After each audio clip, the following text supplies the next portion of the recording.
तीर है प्रेमी की भावे चाल मन जो प्रेम दिल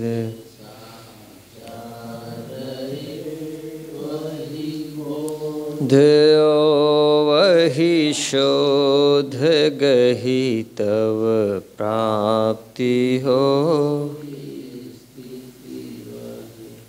आप ही ने नासी भ्रम मार्ग चलाया ज्ञान बीजक बनाया ग्रंथ जो सोई भया परमान कबीर ऐसा नाम जही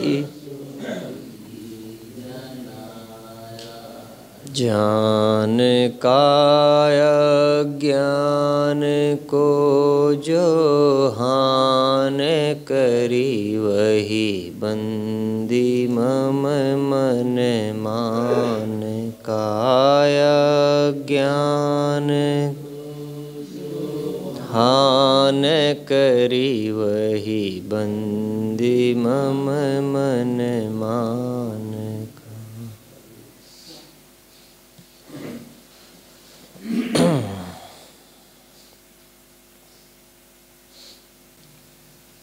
सुपास है।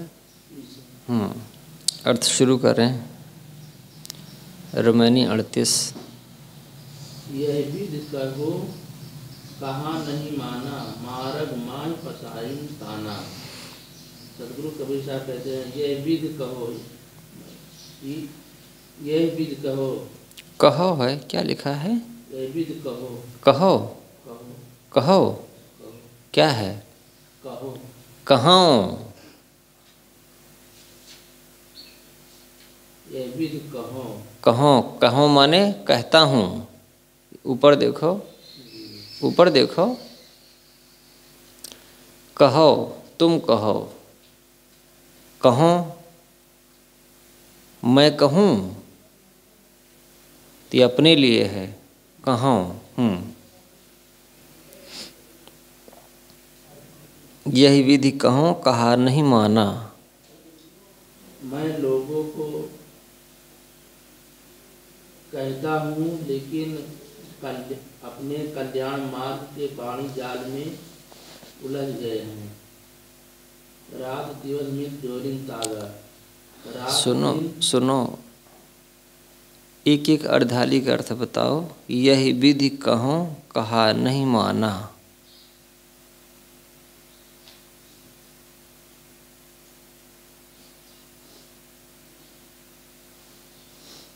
ठीक है, जो बोल रहे हैं सही है। उसको दो टुकड़े में करके बोलिए। जो लिखा है वो बोलना है। यही विधि कहो कहा नहीं माना। कहो का अर्थ है मैं कहता हूँ। यही विधि, इस विधि से मैं कहता हूँ, कहा नहीं माना। पर लोग हैं कि कहा नहीं मानते। समझ में आ रहा है? इस प्रकार जी हाँ। अब बोलिए, अब बोलिए। ठीक है। हमारे साथी रहे विनय सनातन पूछ जब नहीं बने तो हमसे बोलियावत नहीं।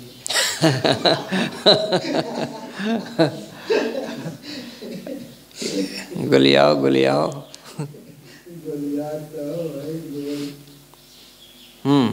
आगे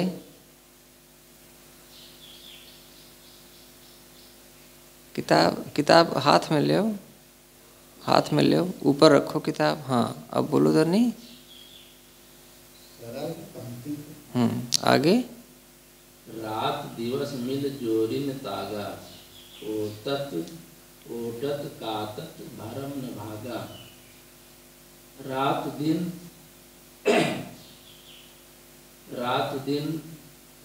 ताना बाना में लगे हैं, ओटत कातत,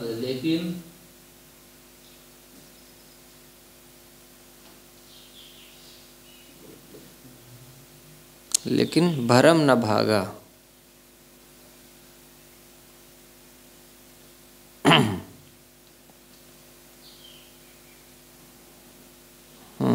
पुष्पेन साहब शुरू करें।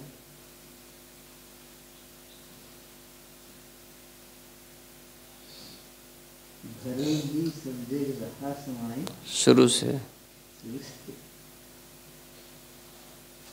यही भी कहो कहा नहीं माना,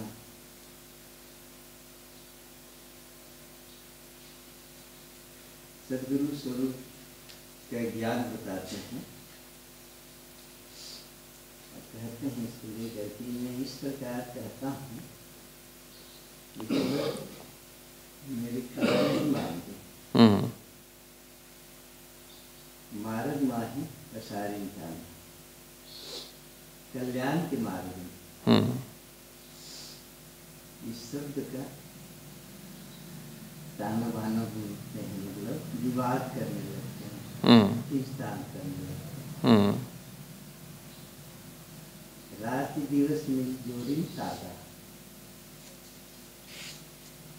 ओटत कातत भरम न भागा। रात दिन वही भरम की बात में उलझे रहते हैं।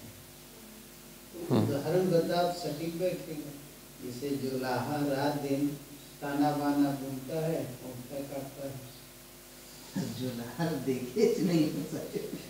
रात दिवस मिल जोरिन तागा। जोरिन तागा कौन जोड़ता है तागा? जुलाहा बनने वाला है तो जो ओटत काटत भरम न भागा, ये उसी को हेर फेर करते रहते हैं, लेकिन इनका भरम जाता नहीं, भरम में ही पड़े रहते हैं। भरम ही सब जगह रहा समाये,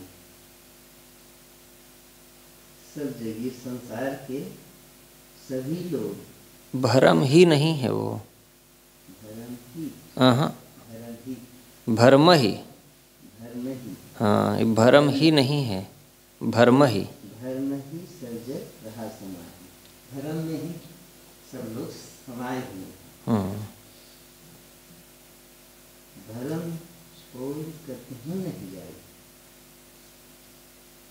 भरम तो छोड़ भी नहीं पाते हैं। छीना। हाँ, करमचंद साहब चौथी पंक्ति। इनके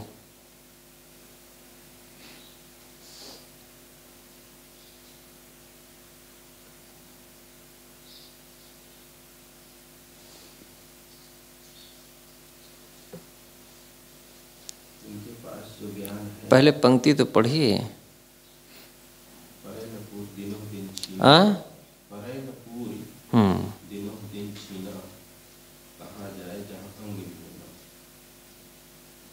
जी, इनके पास जो थोड़ा मोड़ा ज्ञान रहता है, जानकारी रहती है, दिनों दिन और वो खत्म होते जाता है पानी जाल के चक्कर में पड़ के। कहाँ जाए जहाँ अंग विहुना,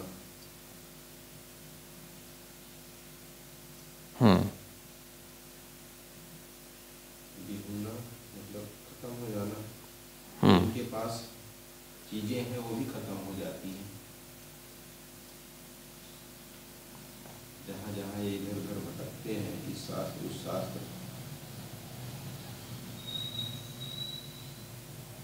आगे जो मत आदि अंत चली आई, सो मत सब उन प्रकट सुनाई।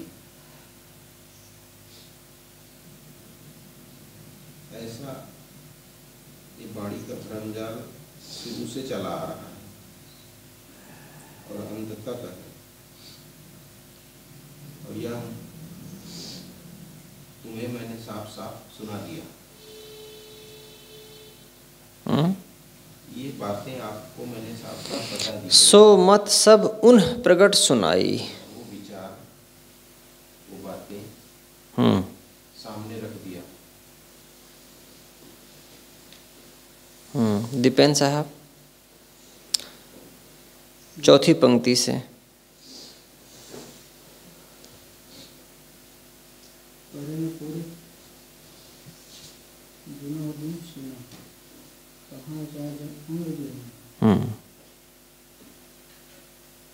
जो आपके अंदर परेण पूर्व जो कल्याण की बात है, स्वरूप ज्ञान, परेण पूर्व चिन्ह, वह क्षीण हो रहा है। क्यों क्षीण हो रहा है?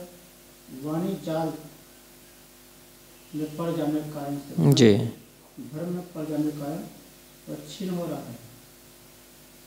कहाँ जा अंग भी होना, वह भी अंग भी होना, जो शून्य,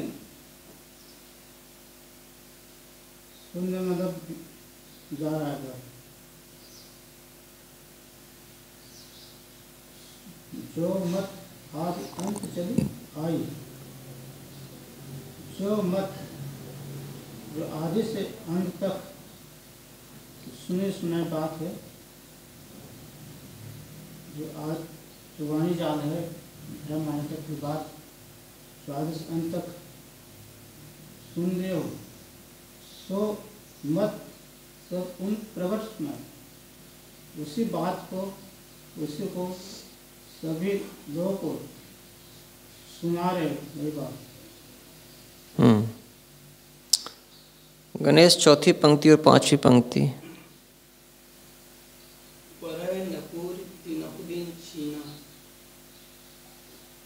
जो वाणी जाल में जो लोग उलझे हैं, उनको पूर्णता नहीं मिलती।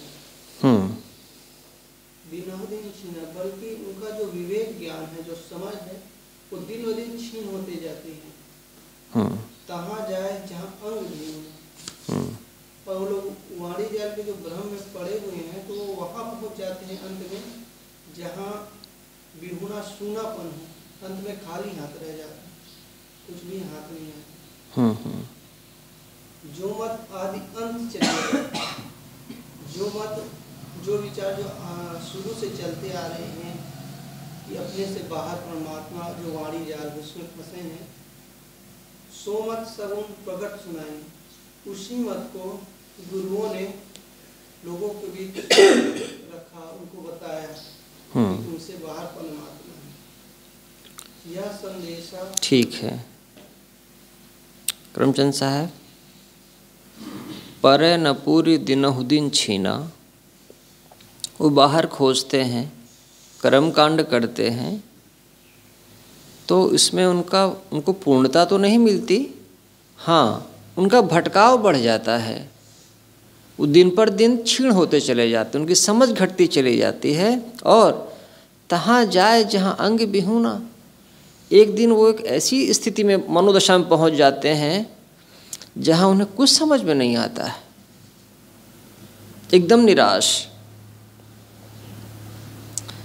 देखिए साहब ने कैसे लिखा है, आत्मबोध और आत्म तृप्ति के बिना आदमी बाहर भोगों में और कल्पनाओं में भटकते भटकते विवेकहीन होता चला जाता है। और कल्पना में दौड़ने वाला अंत में वहाँ पहुँचता है जहाँ अंग विहूना दशा है, अंग विहीन। गुरु कहते हैं वो तो निर्गुण है, वो निराकार है, उसे देख नहीं सकते, वह अलेख है।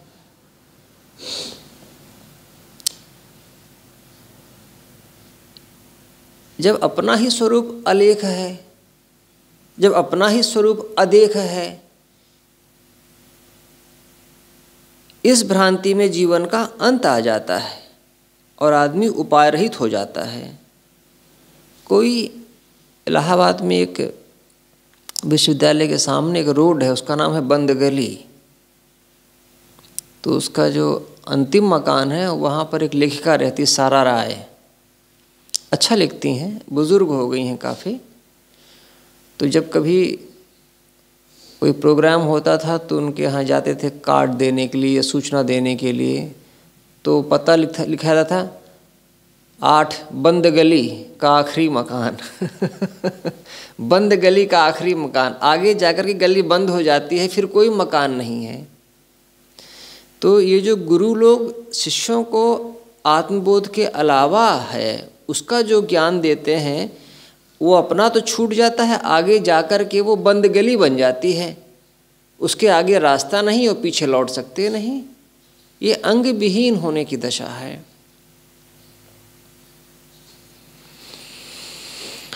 मुनिंद साहब इस पंक्ति को कह दें साखी। अच्छा, जो मत आदि अंत चली आई, आदि शुरू से अंत अभी जो बातें चली आ रही हैं परंपरा में, सो मत सब उन्ह प्रकट सुनाई। मैं नहीं सुनाता हूँ, उन्ह वो प्रकट करके सुनाते हैं। अपना उनका कुछ है नहीं, जो उन्होंने पढ़ा है, जो उन्होंने शास्त्रों में जाना है, बस वही भ्रमपूर्ण बातें बताए चले जा रहे हैं। जी, यह संदेशा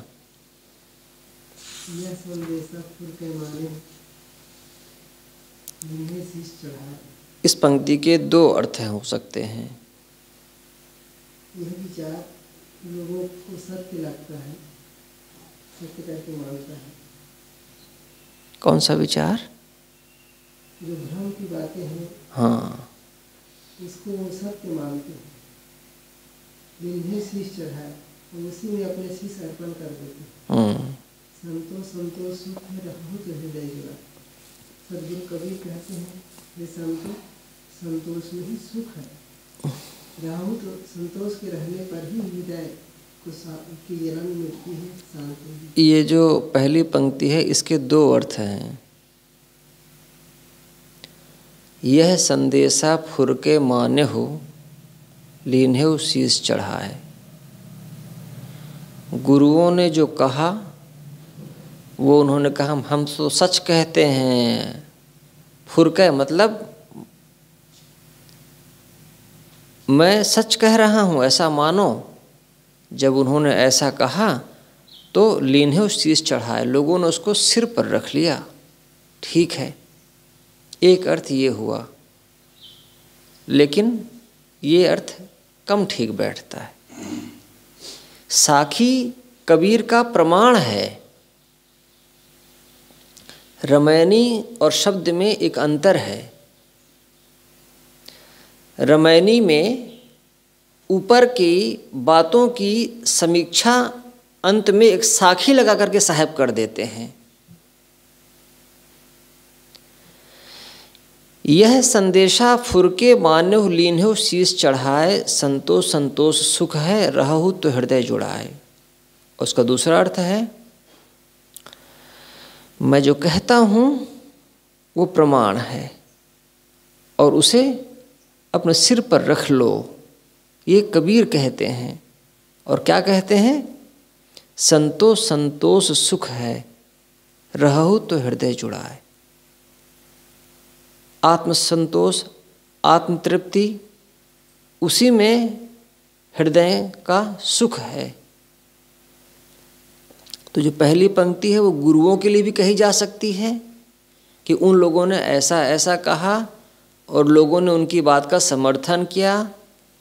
और इसका दूसरा अर्थ है, उनकी बातें छोड़ो, मैं जो कह रहा हूँ यही विधि कहो, जिस तरीके से मैं कह रहा हूँ उसको तुम अपने मस्तिष्क में धारण करो।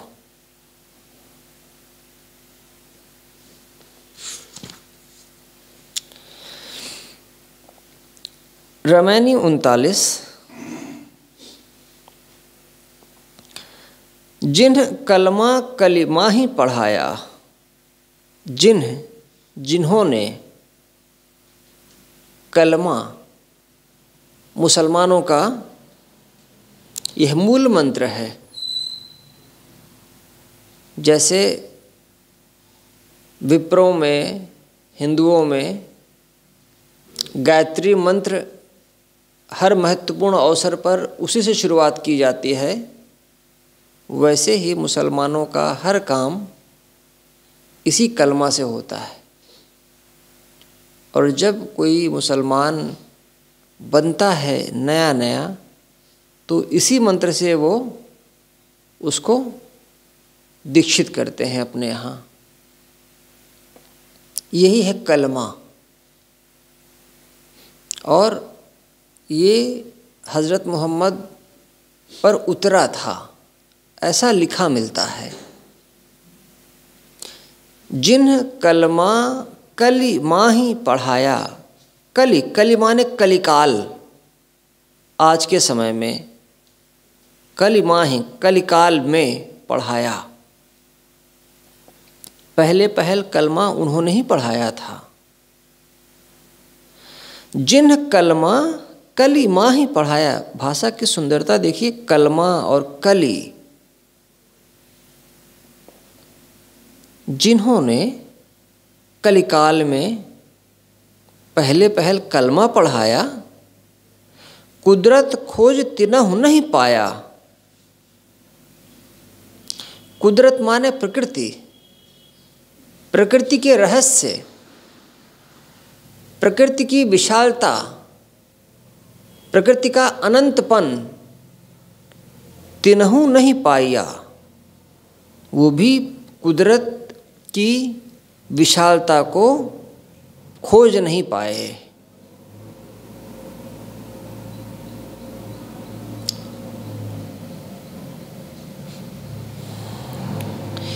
इसमें एक सूक्ष्म मार है।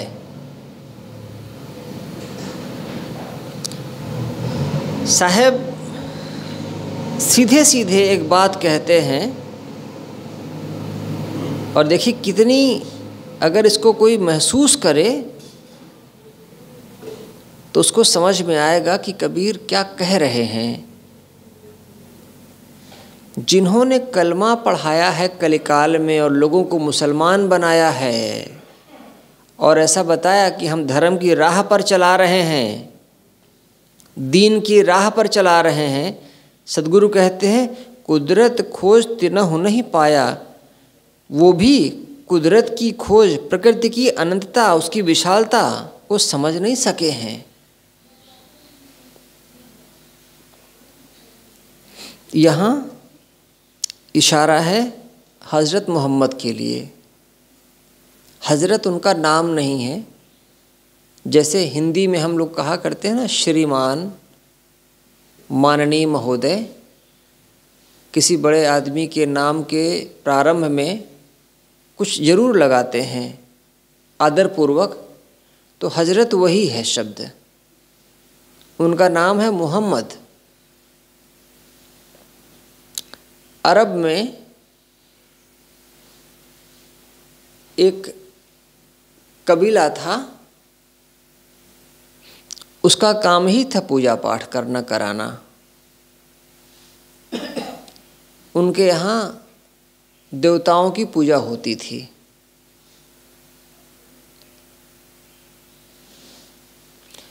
कबीले का नाम था कुरैश कबीला, कुरैश। तो कुरैश कबीले के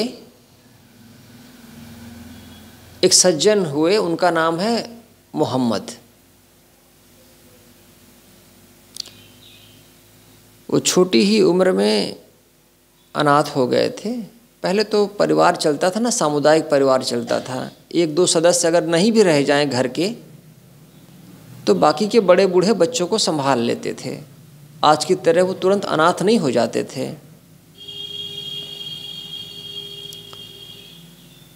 तो पिता तो पहले ही गुजर गए थे, माँ भी गुजर गई जब वो छोटे ही थे। तो उनके चाचा थे, उन्होंने बच्चे को अपने पास रख कर के पाला था। भेड़ बकरियां चराना ये वहाँ का धंधा था, तो वो ये काम किया करते थे। उन्हें कर्मकांड से ज़्यादा ध्यान में रुचि होती थी। आदमी शालीन थे, ईमानदार थे, हिंसक नहीं थे।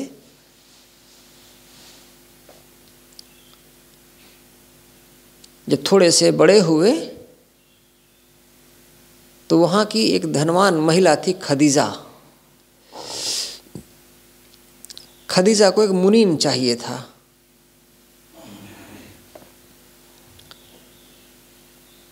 तो वो उसके यहाँ नौकरी करने लग गए।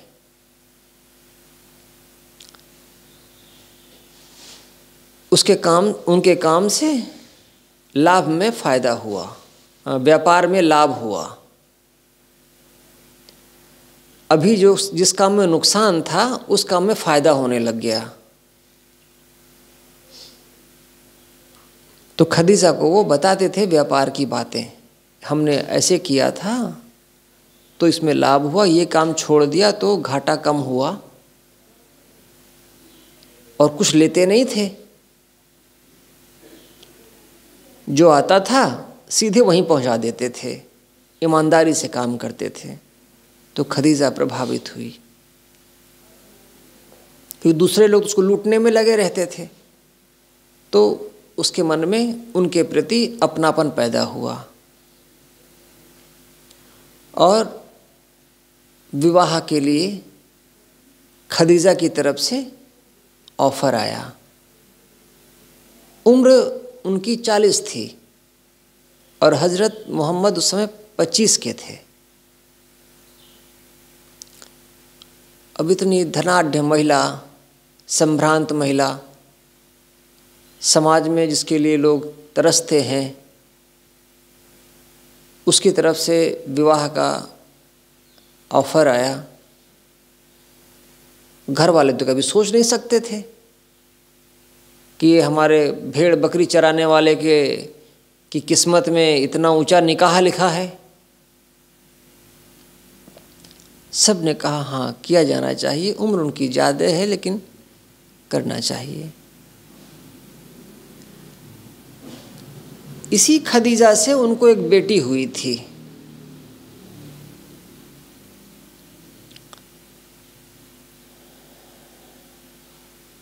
क्या नाम था? फातिमा। फातिमा, यही बेटी थी। एक बेटी हुई थी इस महिला से। आगे कुछ वर्षों के बाद उनकी पत्नी का इंतकाल हो जाता है, लेकिन रहती है, उनको वो बनते हुए देखती है, उनको वो प्रसिद्ध होते हुए देखती है। और खदीजा पहली मुसलमान है। फिर वो एक गुफा है, जब ये लोग हज करने जाते हैं ना तो उन्हीं जगहों पर जाते हैं जहाँ हज़रत मोहम्मद ने अपना जीवन का शुरुआती हिस्सा बिताया था। उस पहाड़ पर जाते हैं जिस पहाड़ की गुफा में हज़रत मोहम्मद ने 40 दिन का एक उपवास किया था। हज करने जब लोग जाते हैं तो उस पहाड़ का चक्कर लगाते हैं। वहाँ 365 मूर्तियाँ थीं। हजरत ने एक दिन कहा, कोई कहे हमारा देवता बड़ा, कोई कहे हमारा देवता बड़ा, और वो आपस में विवाद करें और लड़ें और झगड़ें। उन्होंने अपने साथियों से कह करके उन सारी मूर्तियों को गिरवा दिया।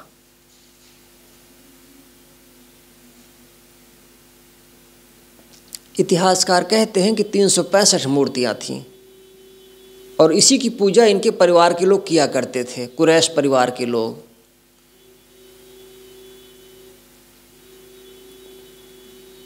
और उन्होंने कहा अब कोई मूर्तियों की पूजा नहीं करेगा।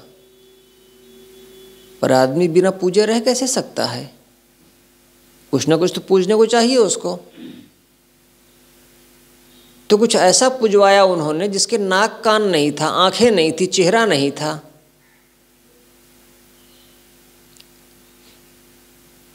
पत्थर का एक टुकड़ा, विशाल पत्थर, वो उन्होंने एक जगह उठा करके रख दिया और कहा बस ये उसी की इबादत है या अल्लाह की इबादत है। तो मुसलमानों के यहाँ से फिर मूर्ति पूजा टूट गई किसकी पूजा करें? तब उन्होंने कहा ला इलाहा इल्लल्लाह मुहम्मदुर रसूलुल्लाह, मैं रसूल हूँ, मोहम्मद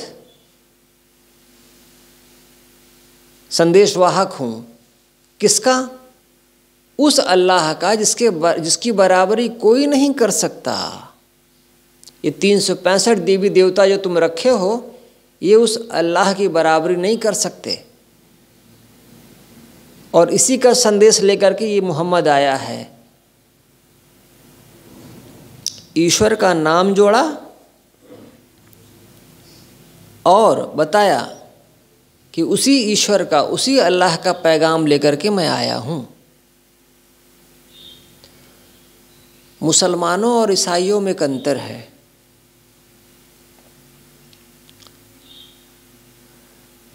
ईसा मसीह ईश्वर के पुत्र थे, ऐसा ईसाइयों ने कहा। ईसाइयों ने कहा इसके पहले तो दूत आते रहे हैं ईश्वर के, ये तो पुत्र आया है। तो ईसाइयों ने ईसा की भी पूजा करना शुरू कर दिया। आप कहीं चर्चेज में जाएं, गिरजाघरों में, ईसा मसीह की फोटो या उनका सूली पर लटकता हुआ चित्र मिल जाएगा, प्रतिमा मिल जाएगी। मुसलमानों के यहाँ हज़रत मोहम्मद का चित्र भी अलाउ नहीं है। हज़रत मोहम्मद का फोटो भी वो नहीं बनाते हैं।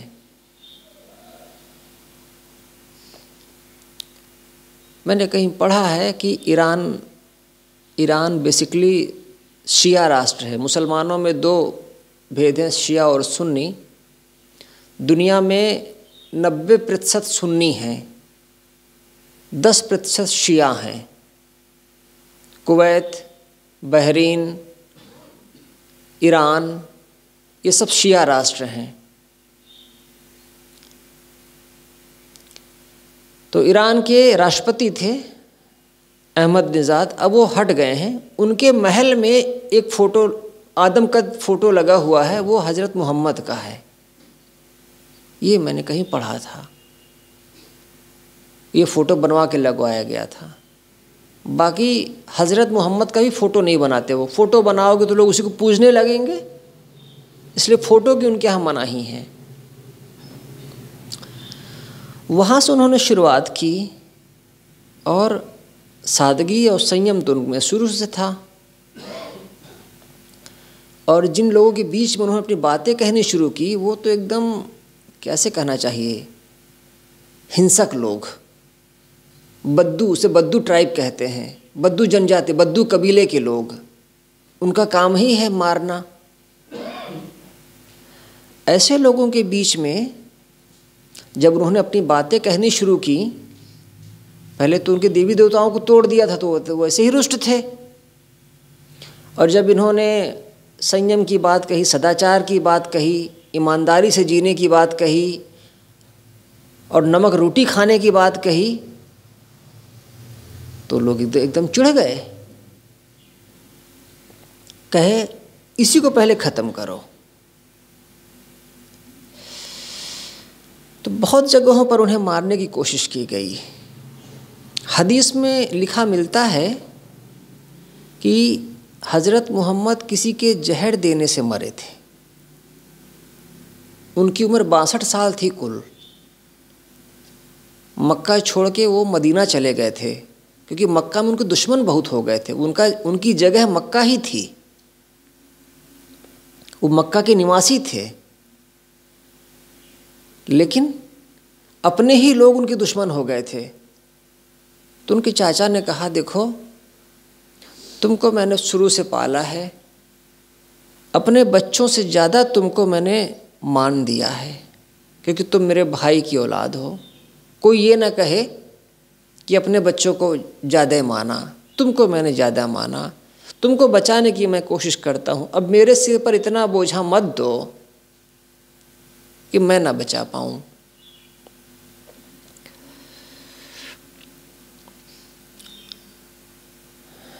गांव के लोग कहते हैं, वो कहाँ है, उसका पता बताओ।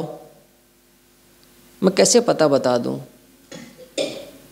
और मुझ पर बहुत बोझ आ रहा है। तब उन्होंने अपने साथियों के साथ मक्का छोड़ा था और वहाँ से 390 किलोमीटर दूर रेगिस्तान पार करके एक दूसरी जगह है मदीना, वहाँ वो गए। उन्होंने सोचा यहाँ रहूँगा, ये मेरी बात मानेंगे नहीं, लड़ाई झगड़ा होगी, अपने ही लोगों को मुझे मारना पड़ेगा, ये अच्छा नहीं है। ऐसी इतनी दूर चला जाऊँ मैं कि ये मेरी खबर इनको ना मिले और उनकी खबर मुझे ना रहे, जिन जैसे जीना हो ये जिए।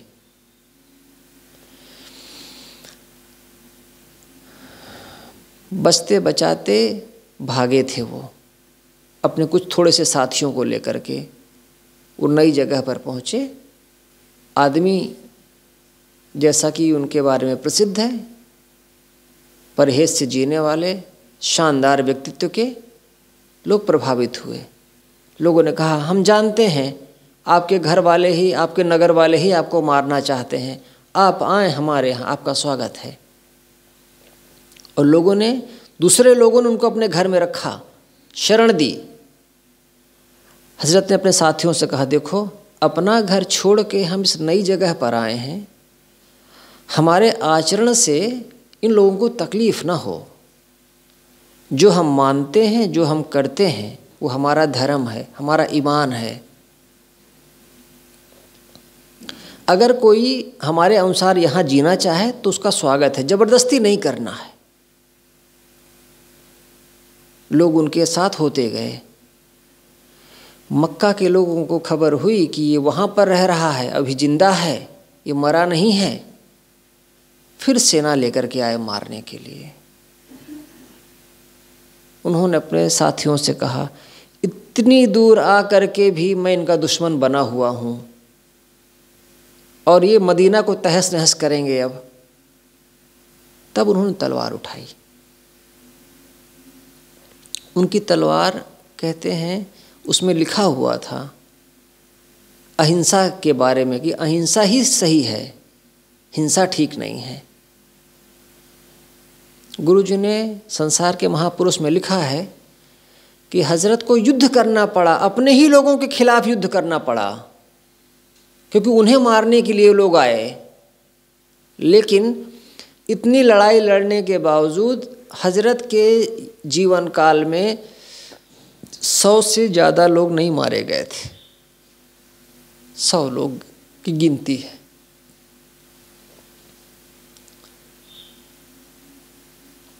जब मक्का के लोग आए तो मदीना के लोगों की मदद से हजरत ने उनको हरा दिया। मदीना में लोगों ने कहा आप विवाह करें। मदीना में उन्होंने विवाह किया। फिर वो मक्का आए जहाँ के वो थे, अपने साथियों के सहित सेना को लेकर के आए और गलियाँ घूमे कि कोई आए युद्ध करने को बहुत तत्पर है, आए, निकल करके आए। जो दुश्मन हो बाहर आए, जो दोस्त है वो घर में रहे। चुनौती दी उन्होंने। कोई नहीं आया। उनके साथियों ने कहा इनका कोई ठिकाना नहीं है, अभी ये मजबूत हो जाएंगे, तुरंत हमला कर देंगे। तो हजरत ने फिर विवाह किया वहाँ। जो जो उनके खास दुश्मन थे उनकी बेटियों से उन्होंने विवाह किया। अब मारना अपने दामाद को, अब मारना, तुम्हारी बिटिया ही बेवा हो जाएगी। तो उन्होंने कुछ विवाह किए राजनीतिक कारणों से। और जब उस घर से लड़की आई तो उस घर के लोगों को उन्होंने इस्लाम में कन्वर्ट कर दिया, मुसलमान बना लिया। तो जीवन के अंत तक उनके 8 से 9 या 12 विवाह माने जाते हैं। कुछ हदीस में लिखा है कि उनके 2 ही विवाह हुए थे। जब पहली पत्नी खदीजा मरी तब उन्होंने दूसरा विवाह किया। कुछ हदीसों में लिखा है 10 से 12 विवाह, कुछ में 9 लिखा है। तो जिसने विवाह करने की बात बताई उसने ये भी बताया कि किस कारण से उन्होंने विवाह किया। जमीन पर ही सोते थे और गरीबी में ही जीते थे। उसमें लिखा है हदीस में, एक दोपहर को वो आराम करके उठे हैं, खजूर की बनी हुई चटाई पर लेटे हुए थे, तो उनके शरीर में सीक उभर आई थी खजूर की। कुल्ला किया, मुंह धोया और कुछ खाने को मांगा। थोड़ा सा कुछ बचा था वही दिया उनकी पत्नी ने। आयशा नाम था, छोटी पत्नी थी वो। इस तरीके से उनके बारे में आता है। गुरुदेव ने इस चीज़ को तो जहर देने वाली बात को नहीं लिखा, उन्होंने सिर्फ इतना लिखा है कि 62 साल की उम्र में वो उनको बुखार हुआ और मस्जिद में वो नमाज पढ़ने जाया करते थे, तो नहीं जा पाए। लोगों ने इंक्वायरी किया तो उन्होंने अपने एक सहयोगी को कहा, तुम नमाज पढ़ा दिया करो। पढ़ाने का मतलब आगे हो अगर खड़े हो जाओ और तुम्हारे पीछे बाकी लोग खड़े हो जाएंगे। उसी को इमाम कहा जाता है। अब जो नमाज पढ़ाए, नमाज में सबसे आगे खड़ा हो, उसे इमाम कहा जाता है, मस्जिद का इमाम। बहुत बेचैन थे, शरीर में रोग था, और जब उन्हें लगा कि अब बचना मुश्किल है तो कुछ लोगों की अमानत उनके पास थी। लूटपाट के डर से लोग उनके पास पैसा छोड़ जाते थे। आदमी ईमानदार थे, उनकी शोहरत थी, वो जानते थे इनके पास पैसा रहेगा तो बचा रहेगा, फिर आके ले लेंगे। तो उन्होंने उन लोगों को बुलाया और कहा अपनी अमानत ले जाओ। उन्होंने पत्नी से पूछा, किसी का कुछ बकाया तो नहीं है हमारे ऊपर? कोई कर्जा?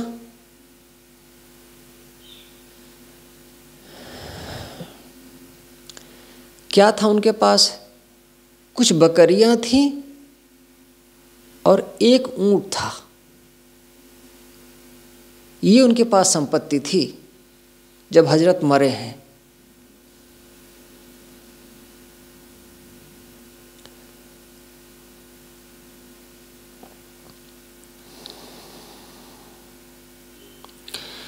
उनकी लाश रखी हुई थी।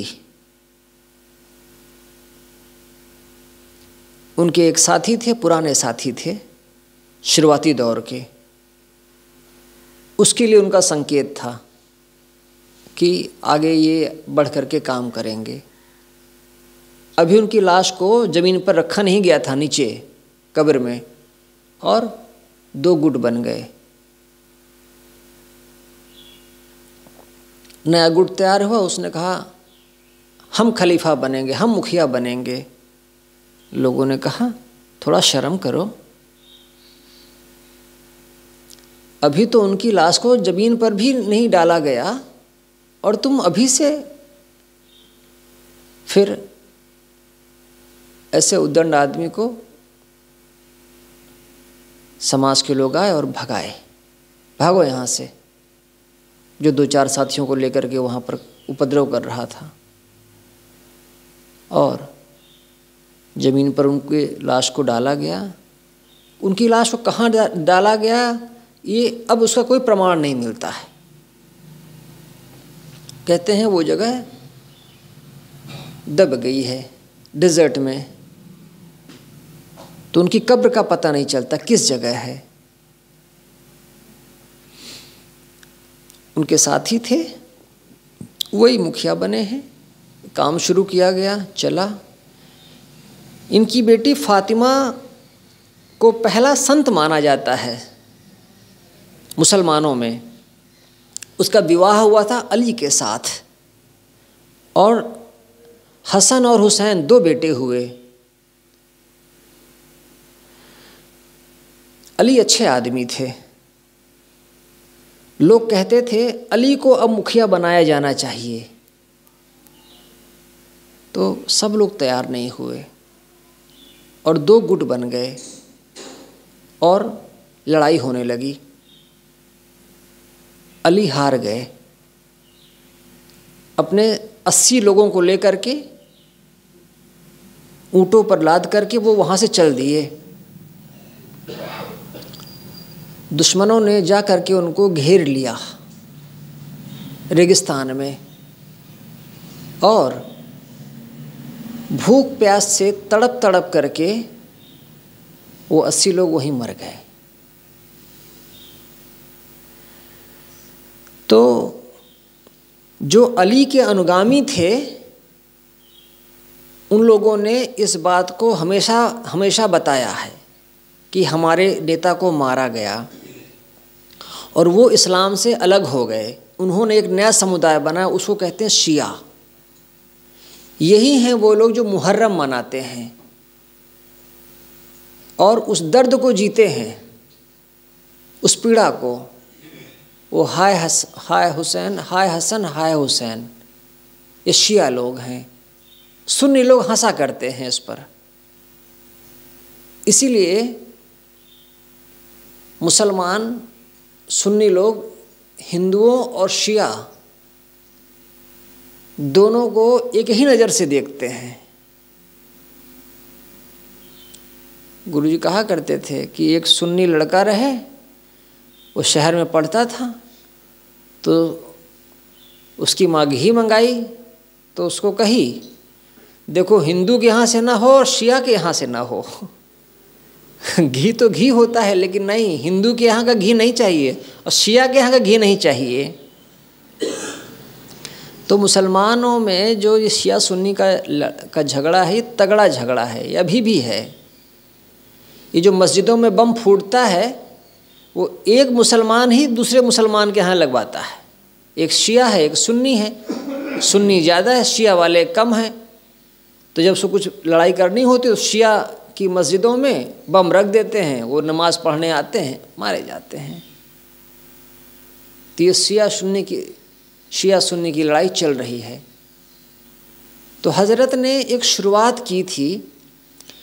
उनके यहाँ हिंसा बहुत है, क्योंकि कुर्बानी को हज़रत बंद नहीं कर पाए।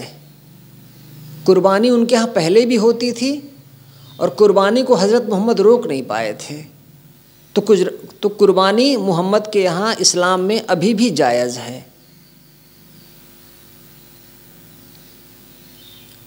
हिंदुओं में भी थी लेकिन कुर्बानी बंद हो गई।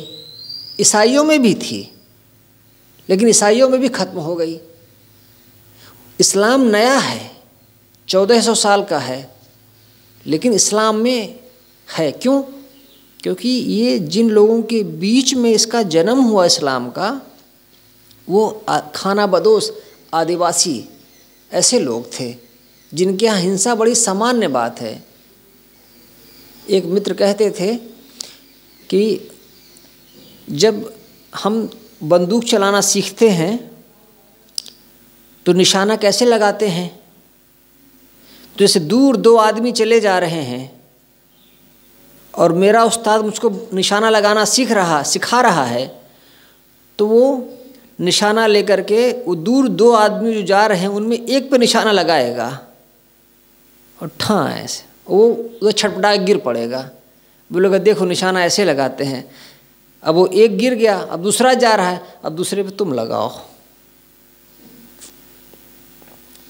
मार देना उनके लिए बड़ी सामान्य सी बात है।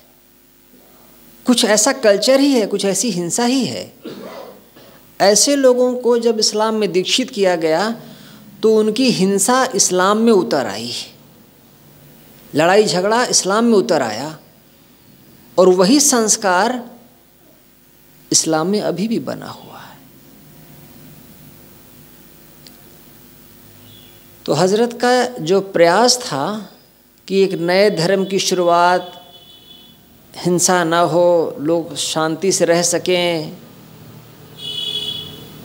कुछ दूर तक तो आया होगा, ज़रूर आया होगा, क्योंकि इस्लाम की संस्कृति में बड़ी सुंदर चीज़ें भी हुई हैं जिनके बारे में हमको जानकारी नहीं है, लेकिन उसका जो चेहरा समझ में आया वो हिंसा वाला समझ में आया है। इस जो रमैनी में चर्चा होनी है वो इसी पर है कि जिसने कलमा पढ़ाया, लोगों को मुसलमान बनाया, वो भी हकीकत को बहुत समझ नहीं पाया। और फिर इसके आगे साहब ने वेद और किताब दोनों पर चर्चा किया है, उनके कर्मकांड पर चर्चा किया है, जनेऊ के कर्मकांड पर चर्चा की है और सुन्नत पर भी चर्चा की है। और अंत में कहा है हिंदू तुरुक न जाने भेऊ, हिंदू और तुरुक दोनों ही इस भेद को नहीं समझ पाए हैं, कुदरत के भेद को। इसको फिर कह दिया जाएगा। गुरुदेव ने इसमें हजरत की जीवनी संक्षेप में लिखी है, मेरा निवेदन है कि उसको पढ़ लेंगे, इस साखी पर फिर कह दिया जाएगा। साहिब बंदगी है गुरुदेव तुमको वंदन है, गुरुदेव वंदन है, गुरु वंदन है।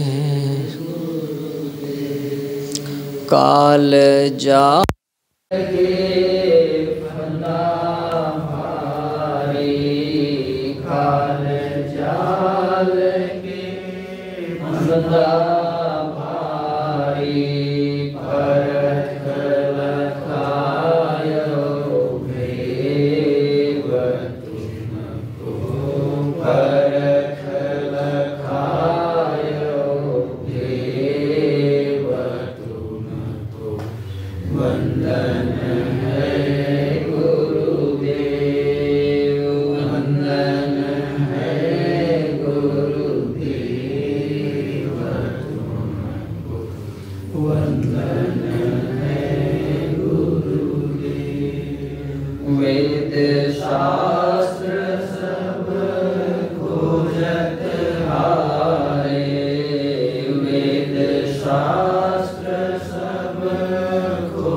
वंदन